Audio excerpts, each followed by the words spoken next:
Hey everyone, what's up? This is Adorno with Houseboat Gaming, and this is the inaugural episode of our weekly show, 2-Bit Games. Each week we'll be spending $20 on Steam, on Epic, whatever platform we want, and we'll be seeing what kind of steals we can get and if it was worth our $20. This week we have 3 games lined up: Star's End, A Smile for Me, and Garfield Kart. Let's jump right into it with Smile for Me. Smile for Me is an interesting take on the point-and-click adventure genre, in which there's not a whole lot of clicking, but there is a bit more adventuring around the world. The most interesting part of this is how you interact with the NPCs, using the mouse to mimic nodding or shaking of your head in order to disagree or agree with what the NPC is asking you. The crux of the game is to make the denizens of the habitat happy, and each having their own goals and puzzles for you to solve in order to do so. And you have to do it before the big event. I played through the game twice and never actually failed to get to the big event, so I'm not sure if that's even a possibility, but I did get 2 different endings. From what I've gathered, there's a total of 5 endings that you could get, thus giving it quite a bit of replayability. Even though the puzzles don't change much and you breeze through the subsequent playthroughs, I'd say your first playthrough is likely to take around 3 to 4 hours depending on your ability to solve the puzzles within the game. The subsequent playthroughs, probably somewhere about an hour to an hour and a half. And for a $6 game, I'd say I got my money's worth here. I will note that the majority of the puzzles were of moderate difficulty, mainly because there is very little instruction outside of the standard controls within the game. The tutorial doesn't give a lot, aside from telling you how to play and what you can expect to be doing, but other than that, it's a lot of figuring it out for yourself. Moving around, nodding, using items and all that stuff, that's basically all you do. Otherwise, the game leaves you to explore and figure out what you can do with different items on your own. While this is normally how it goes with a point-and-click adventure, when you're on a time limit, or at least a perceived time limit as this would suggest, it adds to the sense of urgency within the game. It was a very nice touch. The writing and the art I found to be quite different. The art direction is 100% stylized. It may not be for everyone. I didn't love it at first, but I did get used to it as the game went along. The writing, though, was superb and really set a tone of uneasiness. The cutscenes feature a Big Brother-like character named the Doctor who kind of runs the habitat, it seems, and there's a general awkwardness to all the characters that really set a tone that something just isn't right around here. However, it seems quite lighthearted. At its core, it is a very dark game.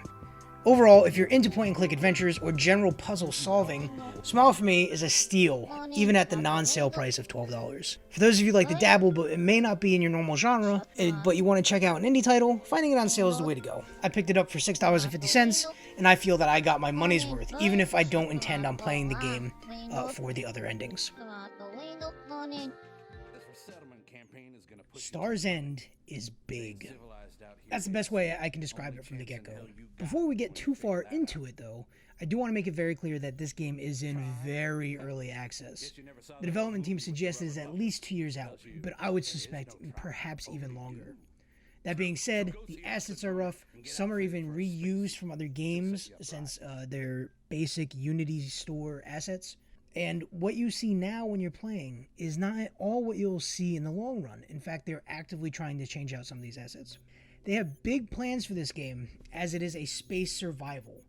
There is going to be clan battles, large-scale land and space PvP, and a robust crafting system. I had a blast checking this game out, and I fully intend to check it out as they continue to update.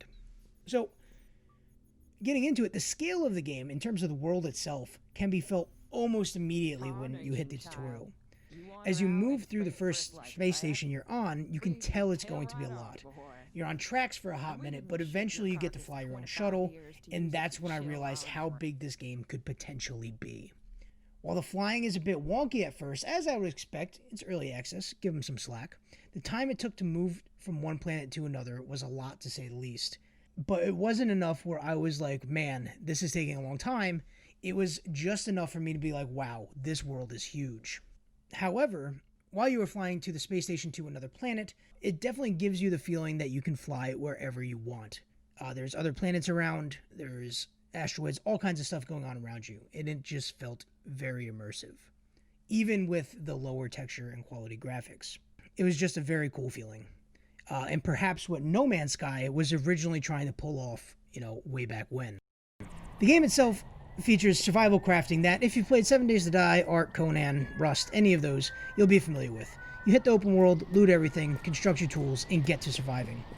I will say that the go of it is a bit rougher in the beginning stages than these other more polished games, but again, I would chalk it up to being alpha and early access, as things are being tweaked. Their most recent update, for example, has made the crafting system and resource gathering less grindy. And they seem to be doing weekly and sometimes even daily updates. So who knows what it'll look like in the coming month. So after playing for a couple hours, I had the mechanics down and a good understanding of the expectations of the game, and I was ready to rock and roll. I went out, killed some stuff, looked at other people's bases, and flew around in my ship, and I had a lot of fun. I'm looking forward to seeing what this team can continue to do. I ended up picking up Star's End for $6. It's on sale normally for $14, and I have no doubt in my mind that this game will be more than $14 upon its initial release. So if you want to get in on the ground floor, now is the time. I would say even the $14 is a steal for what this game currently is. Getting it at $6 is a no-brainer. So if you see it on sale, definitely. If you don't want to wait, 14 is perfect for what it currently is. And again, I guarantee you it will not be this price when it actually releases.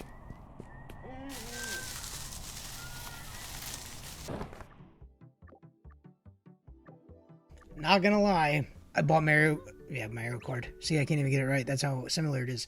I bought Garfield Kart as a bit of a meme, but I ended up kind of liking it. Especially since I got the game for 99 cents, which I'm sure helped.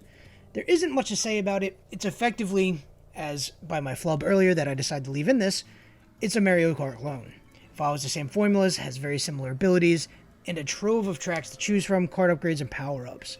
The game even has daily challenges, which I thought was interesting, as I suspect that they are built into the game, and it is likely not being updated any longer, as there is no online play. Single player only, unless you're local. I will say that the game is slightly annoying in that it wasn't having a good time with my controller. So I was forced to use mouse and keyboard, and I use a compact keyboard, so it was kind of weird. I had to hold function and then IJKL, and it just didn't work. And there's no way to actually change the controls. So, a little annoying. While that was a pain, it would have been nice if my controller worked and I could have actually played the game all the way through as I wanted to. Regardless of that, it's a silly kart racing game, and it's fine. Nothing special. And I guess, unless you love Garfield, there's probably no real reason to get it. 99 cents, like I said, it was kind of a meme, and I ended up actually having kind of a little bit of fun with it. Will I play it again? Probably not, but, it's a booster to my Steam pile of shame. There you have it. Star's End, Garfield Kart, and Smile for Me. Altogether, I paid $14.41 for these games, and I got a lot of hours out of them. Star's End, I'm going to continue to play. So, out of my $20, I had $6 left over, and, I would say it's a pretty good haul.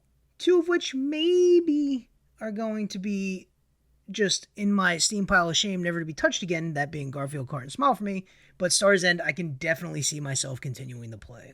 So $14.41 is still cheaper for these 3 games than the normal non-sale price of Star's End. So I would say I did pretty damn good. Thanks for watching, and if you have your own 2-bit challenge, please let us know. Let us know the games you picked up and how much you paid for them. Remember, $20 a week is all you get. Find the best steals. Gaming is not expensive. Take it easy, folks.